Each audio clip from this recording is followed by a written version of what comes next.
అంబేద్కర్ ఆశయాలు వర్ధిల్లాలి. వర్ధిల్లాలి వర్ధిల్లాలి వర్ధిల్లాలి వర్ధిల్లాలి వర్ధిల్లాలి వర్ధిల్లాలి.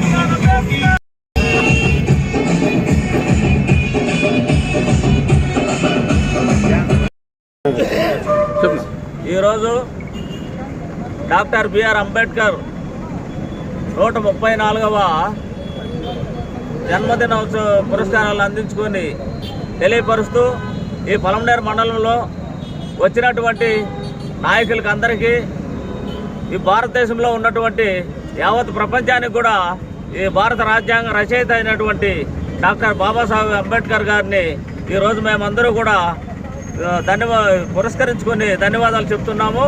అదేవిధంగా డాక్టర్ బిఆర్ అంబేద్కర్ యొక్క ఆశయాలు కొనసాగించాలని ప్రతి ఒక్కరూ కూడా అంబేద్కర్ అంటే అందరి వాడు కాదు, కొందరి వాడు కాదు, అందరి వాడనే ఆలోచన విధానాన్ని ప్రతి ఒక్కరూ కూడా తెలుసుకోవాలని తెలియపరుస్తున్నాను.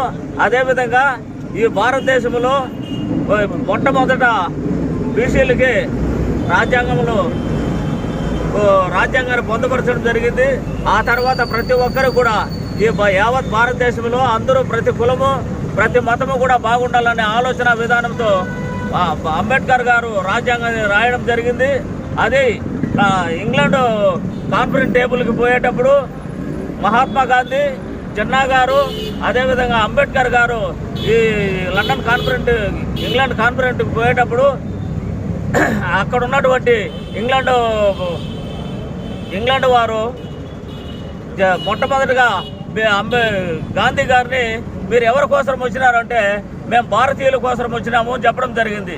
అదేవిధంగా జిన్నా గారిని ప్రశ్నిస్తే జిన్నా గారు ఏం చెప్పినారంటే భారతదేశంలో ఉండే ముస్లిమ్స్ గురించి మేము వచ్చినామని చెప్పడం జరిగింది.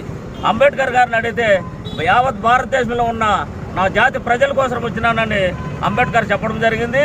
ఈ విషయాలన్నిటినీ కూడా తెలుసుకున్న తర్వాత అక్కడ ఉన్నటువంటి జిన్నా గారికి, గాంధీ గారికి, అంబేద్కర్ గారు కూడా ఒక్కొక్క స్థావరాన్ని ఏర్పరచడం జరిగింది. ఆ స్థావరంలో ఉన్నటువంటి అక్కడ ఒక్కొక్కరికి ఒక్కొక్క చోటు ఏర్పరచడం జరిగింది. అప్పుడు ఆ తర్వాత జర్నలిస్టులు అక్కడ ఉన్నటువంటి జర్నలిస్ట్ గారు మొట్టమొదటిగా పోయేసి గాంధీని కలవడం జరిగింది. గాంధీ గారిని కలిసిన తర్వాత అక్కడ ఉన్నటువంటి ఆయన సేవకులు, అయ్యా మహాత్మా గాంధీ నిద్రపోతూ ఉన్నారు, మీరు ఆయనకు సమయం లేదు, మీరు వెళ్ళండి అన్నారు. ఆ తర్వాత జిన్నా గారు జరిగిపోతే అదే పరిస్థితి జరిగింది. ఆ తర్వాత మళ్ళీ అంబేద్కర్ గారి దగ్గరికి వెళ్ళిన తర్వాత అంబేద్కర్ గారు ఒక దీపం కింద, ఒక లైట్ కింద బుక్కులు పెట్టి చదువుతున్నాడు. ఎందుకంటే దీనికి కారణం ఏమనగా నా జాతి ప్రజలు ఇంకా విముక్తి కాలేదు, పేద ప్రజలు విముక్తి కావాలనే నినాదంతో నేను చదువుతూ ఉన్నాను, నా జాతి విముక్తి కావాలనే ఆలోచనతో ఆయన చదువుకుంటూ ఉండడం జరిగింది.